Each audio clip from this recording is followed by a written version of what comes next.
ask.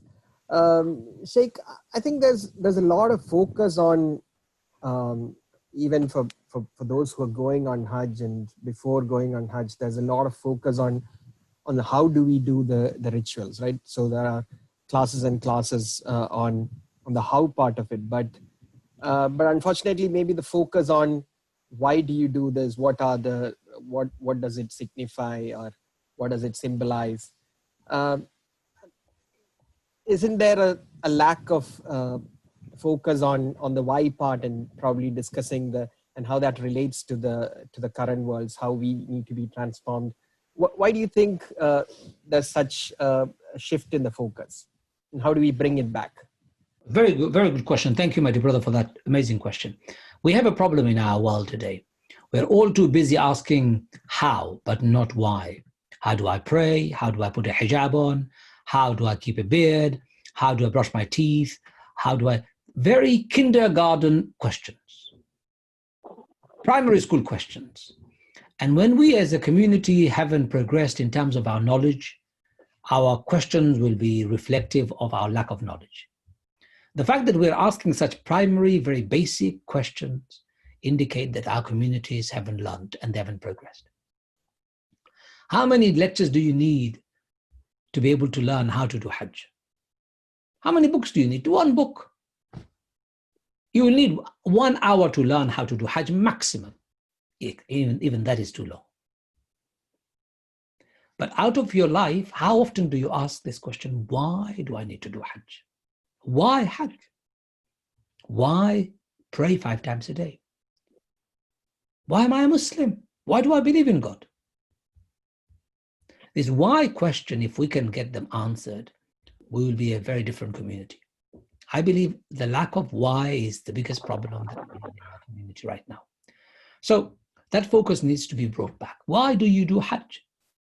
Just to become a Haji. Maybe people can call you a Haji Sahib, or however your community is titled, because in the Asian countries, it's an accolade. In Africa, they put on your house doors your name that you're a Hajj. In North Africa, I've seen this. It's very, very common. People have a stamp on your walls to say you're a Hajj now. Perhaps it is nice that people do these things out of respect and veneration, but venerating the act without knowing why you've done it is just really futile. It's useless. Hajj is a moment of transformation. I'll give you an example. Many people go to Hajj, and just before they go to Hajj, they send a WhatsApp message to everybody. Assalamu alaikum, my brothers and sisters, friends and families. I'm going to Hajj. Please forgive me if I've done anything wrong, and make dua that Allah accepts my Hajj. Now, when people send me such a message, you know what I always say to them? Why are you apologizing to me? What have you done to me? What have you done that, why are you apologizing? What's the reason? Have you done something wrong to me? If you have done something wrong to me, then come and talk to me personally first. Just sending a WhatsApp message to a group doesn't make you get forgiven by me. I'm sorry. Human beings don't forgive like that.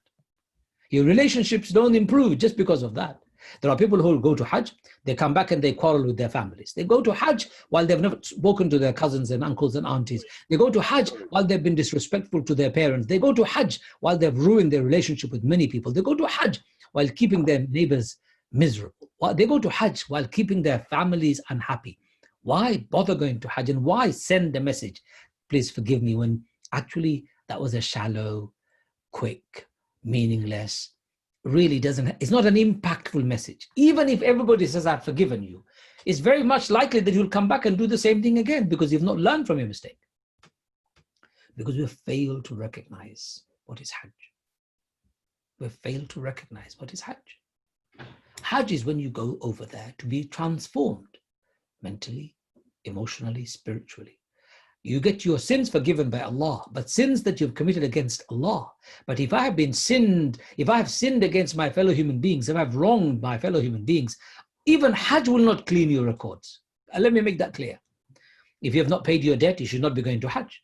If you've been backbiting, slandering, gossiping, swearing, abusing, if you've been stealing, if you've been looting, if you've been taking other people's property, you've been doing this, all sorts of transactions that are unethical, deprived people of their wealth, even if you do 20 Hajj, your records will not be clean.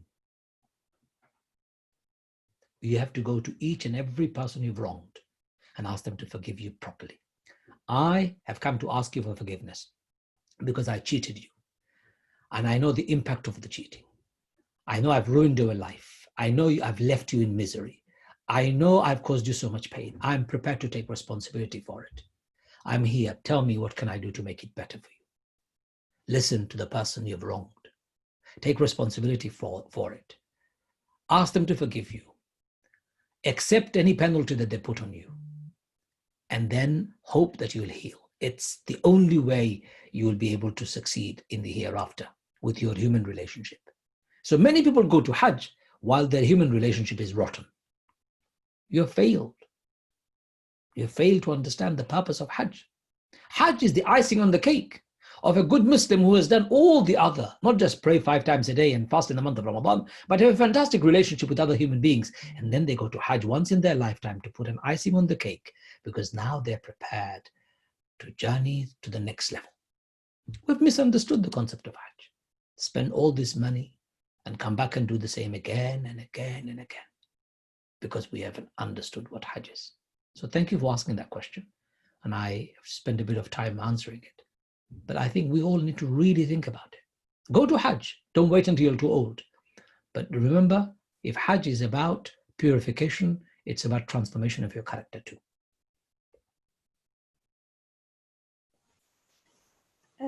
We have another question in the chat box. It's from Samir. Okay. He says, we do certain rituals in Hajj, like doing the tawaf, throwing stones, etc. These are symbolic, but how do we explain such rituals of Hajj and Islam to an atheist? Very simple. The problem is, no matter how much you explain to the atheist, our understanding of it itself is a problematic one. I'll give you an example. I went to Hajj a few years back, and somebody was throwing stones. And he was throwing stones, actually they were quite big, and it hit a person's head. Then I saw a flip-flop flying over my head. I saw umbrellas flying. There was a guy with a bucket full of stones, big stones. I stopped the guy and I said to him, what is this? He goes, tell me there is shaitan there. I said, yes, there is shaitan there. Because if shaitan is there, then he deserves bigger stones. Complete and utter ignorance, jahala at its best.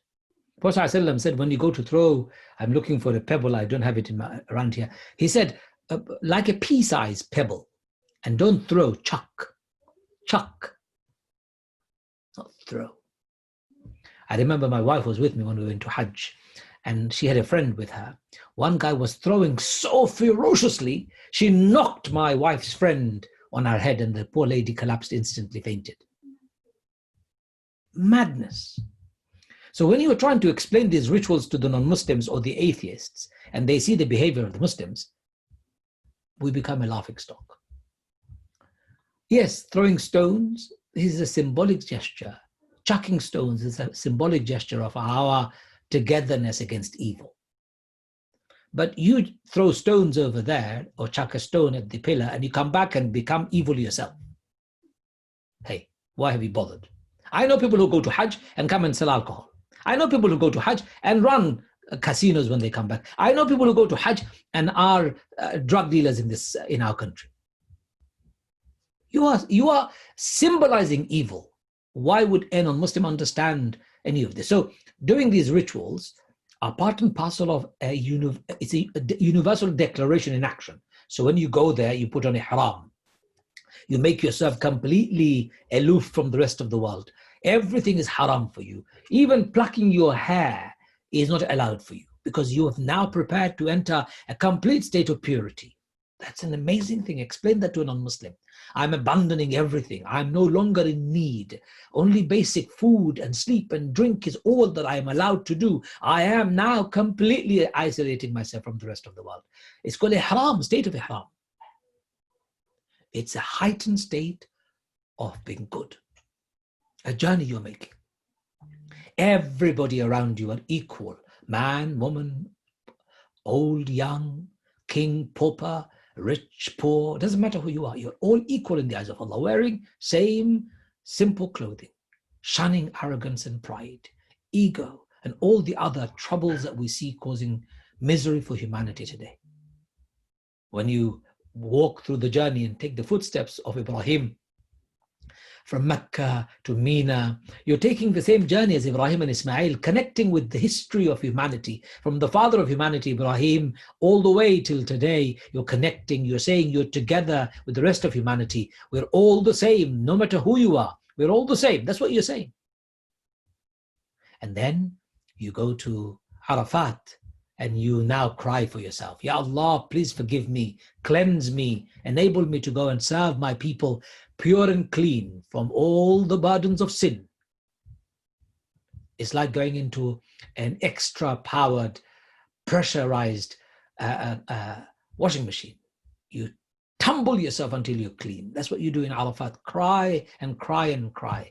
Remember all the bad things you've done in life, because we all need to be humble, to be repentant, remorseful for the wrongs that we've done, and make a resolution that we will never do the evil that we had done before ever again. Then you come back and you sleep in Muzdalifah in the open air, underneath the skies, with sun, with stars above you and earth beneath you, remembering your journey after you die. You're going to be in the grave. You're a human being. You're humble. You're nothing but part and parcel of the soil. You are taking a journey of a lifetime's journey that nothing else could be equal to. And then after that, you come back to Mina and you remember what Shaitan did to Ismail when Ibrahim was about to slaughter him. Whisper, the whispers and the temptations around you. You do the same by chucking stones at evil. You say, I am no longer going to be succumbed by temptations and evil around me. I am empowered. I'm powerful enough to fight back. You prepare yourself to fight back. And that's exactly what you do by throwing and chucking stones at evil. Evil of any, whether it is of yourself or evil of poverty, evil of inequality, evil of racism, evil of bigotry, evil of despotism, evil of injustice. You're standing against all types of evil because your faith is all about justice. That's Hajj. It's a process of transformation. If you explain that to non-Muslims, why wouldn't they understand it? The only reason why they may not understand it is when you fail to practice it yourself.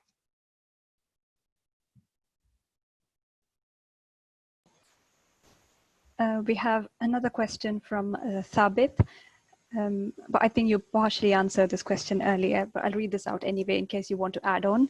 It said that Hajj wipes out all past sins. My understanding is that this is not to be taken in literal sense. What is it that we need to prepare for to ensure this title is fully earned? Say that again, I missed a part of it. Well, he says that Hajj wipes out all past sins. Yeah. He also understands that it shouldn't be taken in the literal sense. But what is it that we need to do? It should be. So your past sins that you've committed against Allah is wiped out. That is literal. It's not metaphorical. Any sins you've committed against Allah, that doesn't impact any other human being. Didn't pray, didn't fast, drank alcohol, gambled, blah, blah, blah. Did zina, all the rest. These things that you've done against your own self, that you're completely cleansed. That's why the dua of Arafat is رَبَّنَا ظَلَمْنَا أَنفُسَنَا وَإِن لَمْ تَغْفِرْ لَنَا وَتَرْحَمْنَا لَنَكُونَنَّ مِنَ الْخَاسِرِينَ. Oh Allah, I have so sinned against my own soul, against myself. أنفُسَنَا, I am taking responsibility for it. If you don't forgive me and have mercy on me, I'll be lost.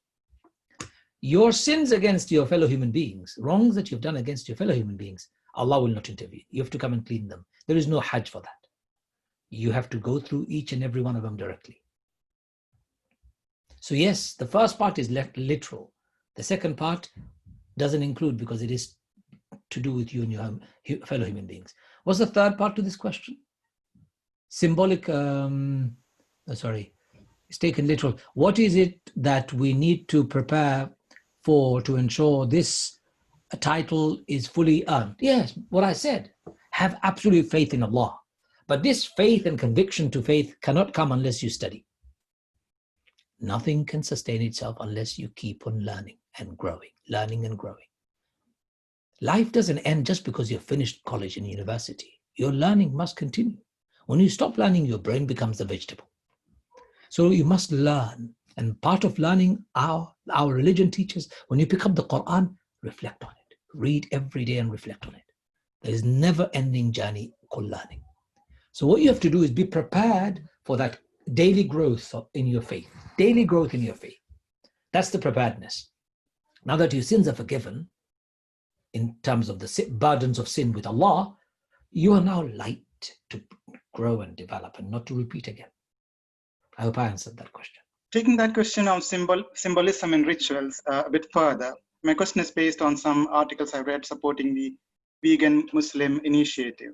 Now, talking to a Muslim brother who sincerely believes in animal rights and is against animal abuse, is there a scope of arguing abandoning animal sacrifice? Those articles do mention that it's not an obligatory part of Hajj. Okay, so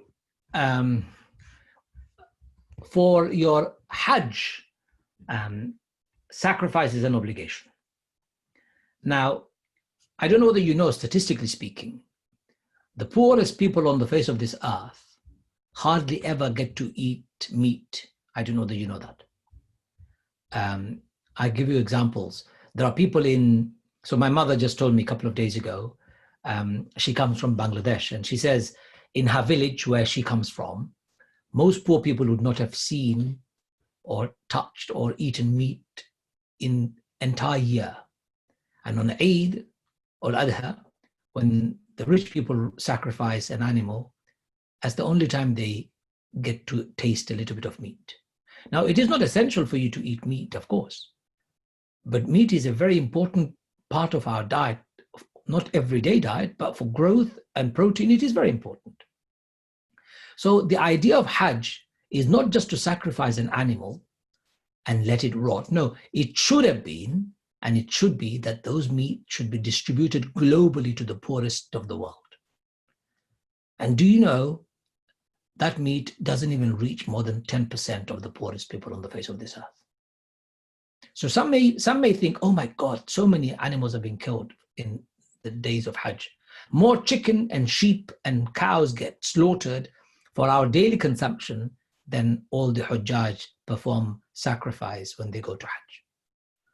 It is in some ways a better gesture of goodness, in my view, because you can organize the meat of Hajj from the sacrifice. And I have been told they do a good job of it. They process the meat, and I've got a friend of mine who has been working in that processing plant. They take all the animals, they take the meat out, they put them in cans, and they make them such that they can last longer. And they do ship them around the world and give them out free to the poorest people. I don't know if Udhiyya, or the sacrificial animal in Mecca, in Mina, get wasted. I don't know. I don't think it gets wasted. I think it gets utilized pretty well. Can we do something else? Well, that's one sacrifice by one Hajj amongst the billions of Muslims. Maximum number of Hujjaj at any one time who go to Hajj is what, 3 to 4 million? Amongst 1.6 billion, 1.7 billion Muslims. What we should be doing is we should all be prepared to sacrifice our money, our time to bringing about good. So your friend who loves animals and has a great love for animals, they should not put their focus in the wrong place. Animal welfare is important, but there is also greater importance on this earth to saving human lives. Every 20 seconds, a child dies somewhere in the world because of hunger and poverty. 20 seconds, a child dies. It's about saving as many lives as possible, including animal lives. So I would argue from that perspective and say, look, we have every respect in Islam.